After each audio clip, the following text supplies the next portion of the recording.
위나라 북양에 기반을 둔 여씨 집안이 있었습니다. 대대로 내려온 뛰어난 상수를 발휘해 큰돈을 벌어들인 가문이었어요. 기원전 291년 여씨 집안에 큰 획을 남긴 인물이 태어납니다. 여부리는 어려서부터 총명했고 어린 나이임에도 불구하고 그에게 1만근을 맡기면 10만근의 이윤을 남겨옵니다. 이런 그의 명성은 위나라는 물론 전국 치릉에까지 뻗치게 되죠. 국경에 얽매이지 않고 상인으로서 큰 돈을 벌 수 있는 기회를 찾던 중 그의 눈에 띈 천재이로의 투자 기회는 바로 조나라의 인질로 잡혀간 진나라 왕과 소양왕의 손자 이인이라는 인물이었죠. 조나라에서 거의 거지와도 같은 몰골로 지내고 있던 이인을 찾아낸 여부리는 나는 위나라의 장사꾼 여부리라고 합니다. 내게 왕자님의 가문을 크게 일으킬 수 있는 수단이 있습니다. 나 여부리가 왕자를 장차 진나라의 군주에 오를 수 있도록 돕겠습니다. 라며 여부리는 이인을 위해 진나라와 조나라를 오가며 상인으로서 이인을 왕좌에 올려놓기 위해 천문학적인 자금을 내놓으며 그를 돕게 됩니다. 위와 관련된 이야기는 길지만 간단하게 정리하자면 이인을 소양왕의 두 번째 계승자인 안국군의 자식으로 들였으며 소양왕의 첫 번째 계승자가 병으로 사망하자 자동적으로 안국군과 이인이 왕위 계승 서열 1위가 된 상황을 만들어버립니다. 그리고 안국군이 왕위에서 1년 만에 사망하게 되고 이인이 드디어 진나라의 왕위에 오르게 되니 이가 바로 장양왕이죠. 여부리는 정말로 전국 치릉 최강대국인 진나라에 이인을 왕좌에 올리는데 성공했고 세상은 여부리의 것이 되었습니다. 장양왕이 된 이인은 그의 고마움을 잊지 않았고 여부리에게 하남과 남양 땅을 영지로 내어주고 10만호의 시급을 주며 단숨에 전국시대 최고의 부자로 만듦과 동시에 최고 벼슬인 승상으로 임명했습니다. 이로써 상인이자 문관으로서는 정점을 찍게 됐고 창평군은 여부리를 진나라 역사 속에서 가장 위대한 승상으로 손꼽히는 2대 승상들과도 어깨를 나란히 할 만한 인물이라 평가합니다.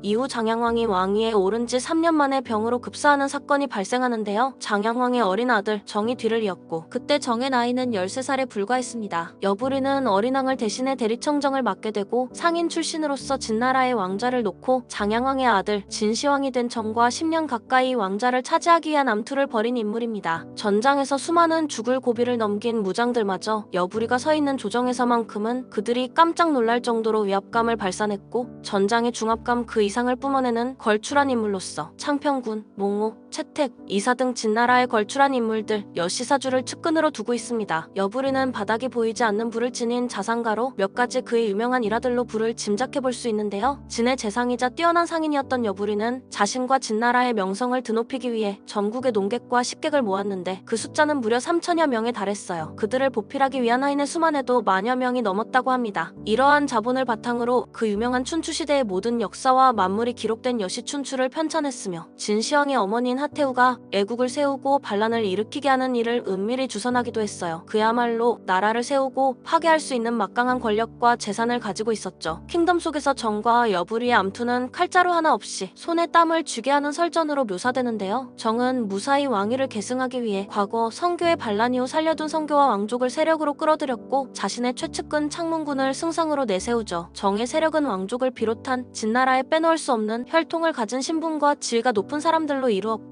반면 여부리는 혈통이나 신분 상관없이 외국인, 평민 등 재능을 가진 사람들은 전부 모았다는 차이점이 있었어요. 당장 여부리 본인부터가 진나라 태생이 아닌 위나라 출신이고 채택은 연나라, 몽무는 제나라, 이사와 창평군은 초나라 출신으로 여부리와 여시사주부터가 외국인 출신들이었죠. 대리청정이 마무리되고 정이 왕위 계승을 잇기 하루 전날 여부리는 왜 영정의 천하통일을 헛된 소리로 여기는지 서로가 생각하는 천하론을 두고 정과 설전을 벌이게 됩니다. 영정은 전쟁으로서 전국 통일을 이루는 자신의 천하론과 포부를 먼저 밝혔고 이에 여부리는 풍요로움으로 중화 전체를 발전시켜야 한다고 말하죠. 여부리에게 중화란 통화제도와 인간의 욕심이 합쳐져서 세워진 것이라며 통치자란 나라의 행복을 가져다주는 자여야 한다고 주장합니다. 여부리 자신이 모든 실권을 가지게 된다면 누구도 넘볼 수 없는 부와 무력을 지닌 강대국으로의 변화를 맞이하게 될 것이라며 굶주리는 자가 없을 정도로 중화에서 가장 부유한 나라로 재탄생시킬 수 있음을 호언장담하죠. 돈으로 쌓은 압도적인 부를 기반으로 다른 나라에 과시하여 타국이 진과 협력해야 하는 상황을 만들어 종국에는 전국 치릉 중 어느 나라도 진이 없다면 경제가 돌아가지 않는 체제를 만들겠다고 하죠. 이렇게 중화의 전쟁은 자연히 없어지고 풍요로움으로 모두를 끌어안아 돈으로 경제를 통합한다는 것이었습니다. 비록 여부리의 계획은 진시황에게 반박되기는 했지만 여부리 본인은 단순히 권력에 대한 욕망이 아니라 더 나은 세상을 위해 나름대로의 뚜렷한 주관과 목표를 가지고 있었던 셈이었죠. 다만 여부리의 이러한 다양한 의견에 영정은 문관 특유의 발상, 그의 한계란 식으로 평가절하 합니다. 여부리가 내세우는 천하론의 허점은 일국의 막대한 부의 시장이 조성되어 있다면 주변국들이 당연히 이를 가만히 눈뜨고 놔둘 리가 없었고, 인제는 천하에 동등하게 태어나기 때문에 제2의 소양왕, 제2의 진시황이 다른 나라에 태어나지 않으리란 보장도 없으며, 결국 타국의 영웅들이 군사동맹을 맺고 끊임없이 진나라의 경제 패권을 뒤집어 엎으려 군사를 일으킬 것이라고 하죠. 결국 여부리가 말한 세계 경제의 패권을 가진 진나라는 영구히 지속되는 압도적 군사력의 우위 없이는 몽상에 불과하다고 합니다. 국가가 황금기에 도달하면 반드시 정복군주가 나타나고 후환을 방지하기 위해 주변국을 상대로 예방전쟁을 일으키게 되는 것이며, 결국 그 전쟁의 결과물은 영정이 꿈꾸는 진나라의 전국통일과 일맥상통하게 되는 것이죠.